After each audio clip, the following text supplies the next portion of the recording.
மக்களே, welcome to பிடிஸ் உலகம். உங்கள் அனைவருக்கும் ஓணம் நல்வாழ்த்துக்கள். கேரள மக்களாலும் நம் அனைவராலும் விமர்சையா கொண்டாடப்படுகிற இந்த ஓணம் பண்டிகைக்கு பின்னால் இருக்கக்கூடிய கதை என்னன்னு உங்களுக்கு தெரியுமா? வாங்க தெரிஞ்சுக்கலாம். முன்னொரு காலத்துல கேரள நாட்டை மகாபலி அப்படிங்கிற ஒரு அரசன் ஆண்டு வந்தான்.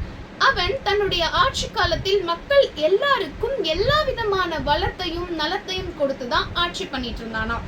அவன் என்னதான் நல்லது பண்ணாலும் அவன் அசுர குலத்தை சார்ந்தவன் அப்படிங்கறதுனால தேவர்கள் எல்லோருக்கும் ஒரு பயம் இருந்தது. இவன் நல்லது பண்றான், அதனால இவனுக்கு சில சக்திகள் வரங்கள் அதெல்லாம் கிடைக்குது. ஆனா இவன் இத மக்கள் மீது தவறா பயன்படுத்த மாட்டான். இவனுக்கு பின்னால் வரக்கூடிய சந்ததிகள் தவறாக பயன்படுத்தி விட்டால் மக்களின் நிலைமை என்ன ஆவது அப்படிங்கறத தேவர்கள் யோசிச்சுக்கிட்டே இருக்காங்க. அந்த ஒரு காலகட்டத்தில் தான் பெரிய யாகம் ஒண்ணு நடத்தணும் அப்படின்னு மகாபலி ஆசைப்படுறார். தேவர்கள் மகாபலி இந்த யாகத்தை நல்ல விதத்தில் நடத்தி முடிக்க கூடாது அப்படின்னு யோசிக்கிறாங்க.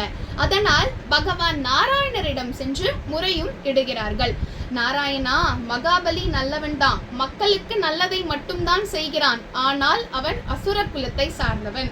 இவனுக்கு பின்னால் வரும் சந்ததியினரால் இவன் பெற்ற வரங்களை கொண்டு மக்களுக்கு தீங்கு விளைவித்தால் நாம் என்ன செய்வது அப்படின்னு கேட்கும் பொழுது நாராயணர் சிரிச்சுக்கிட்டே சொல்றாராம், அதை நான் பார்த்து கொள்கிறேன் அப்படின்னு.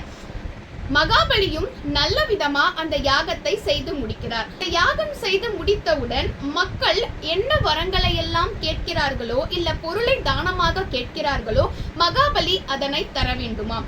அதனால் தன் நாட்டு மக்களுக்கு இந்த அறிக்கையை விடுறார். யாருக்கு என்ன வேண்டுமானாலும் என்னிடம் கேளுங்கள், நான் தருகிறேன் அப்படின்னு சொல்றாரு.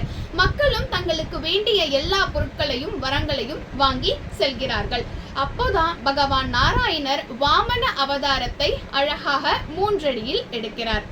அவரு அரசவைக்கு வராரு. அங்கிருந்த மகாபலியின் குல குருவான சுக்ராச்சாரியாருக்கு இது சாட்சாத் நாராயணர் அப்படிங்கிற விஷயம் தெரிஞ்சிடுது. சுக்ராச்சாரியார் மகாபலி கிட்ட சொல்றார், மகாபலி, நீ தானம் கேட்டு எல்லாம் கொடுக்கறதெல்லாம் சரி, ஆனால் வந்திருப்பது பகவான் நாராயணர். அவர் என்ன கேட்டாலும் ஒரு முறை ஆலோசித்து தயவு செய்து கொடு. நீ கொடுக்கிற வரங்கள் பின்னாடி நமக்கே பாதகமாய் அமையக்கூடாது அப்படிங்கிறதையும் சொல்றாரு. ஆனால் மகாபலி அதை கேட்கவில்லை. ஏனென்றால் அவர் மிக பெரிய நாராயண பக்தர். பக்த பிரகல்லாதன் தெரியும் இல்லையா, அவருடைய பேரப்பிள்ளை. அப்படி இருக்கும் பொழுது அவர் எப்படி நாராயணர் கேட்க இல்லை என்று சொல்லுவார்? எது கேட்டாலும் கொடுக்கிறேன் அப்படின்னு அவர் தயாரா இருக்கார்.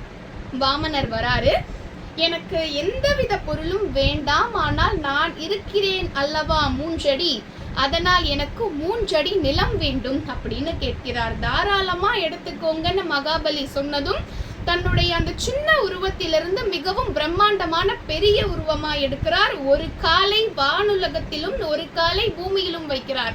3வது அடியை எங்கு வைக்கட்டும் அப்படின்னு பகவான் ஸ்ரீ விஷ்ணு கேட்க மகாபலி என் மீதே வையுங்கள், என்னையே எடுத்துக்கொள்ளுங்கள் அப்படின்னு கொடுக்கிறார். மிகவும் மகிழ்ந்த நாராயணர் தன்னுடைய 3வது அடியை மகாபலியின் தலையின் மீது வைக்கிறார். எல்லாரும் பாதாள உலகத்திற்கு செல்கிறார்கள். அப்போ பகவான் நாராயணர் சொல்றார், இனிமே உனக்கு பாதாள லோகம்தான். நீ மண்ணுலகத்தில் எப்படி ஒரு நல்ல ஒரு ஆட்சியை தந்தாயோ, மக்கள் எல்லாரையும் அவ்வளோ நல்லா பார்த்துக்கிட்ட இல்லையா, பாதாள லோகத்திலையும் நீ உன்னுடைய ஆட்சியை தவறாமல் செய்யலாம் அப்படிங்கிற வரத்தை கொடுக்கிறாரு.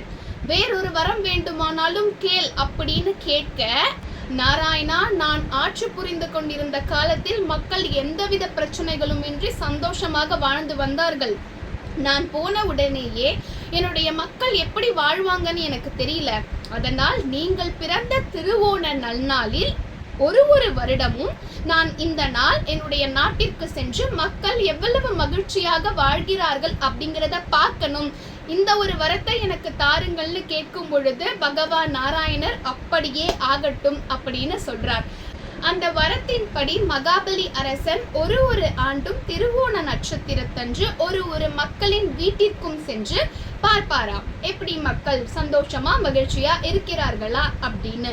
அதை தான் மக்களும் நாங்கள் சந்தோஷமாக இருக்கிறோம் அப்படிங்கிறத பறைசாற்றும் வகையில் புத்தாடை அணிந்து மிகவும் மகிழ்ச்சியா வாசல்களில் விதவிதமான பூக்கோலம் போட்டு மன்னர் மகாபலியையும் வரவேற்கிறார்கள் அப்படிங்கிறது தான் ஐதீகம். இதுதான் ஓணம் பண்டிகையின் பின்னால் ஒளிந்திருக்கக்கூடிய கதை. மீண்டும் அடுத்ததொரு கதையில் சந்திப்போம். நன்றி, வணக்கம், ஜட்டா, பாய்.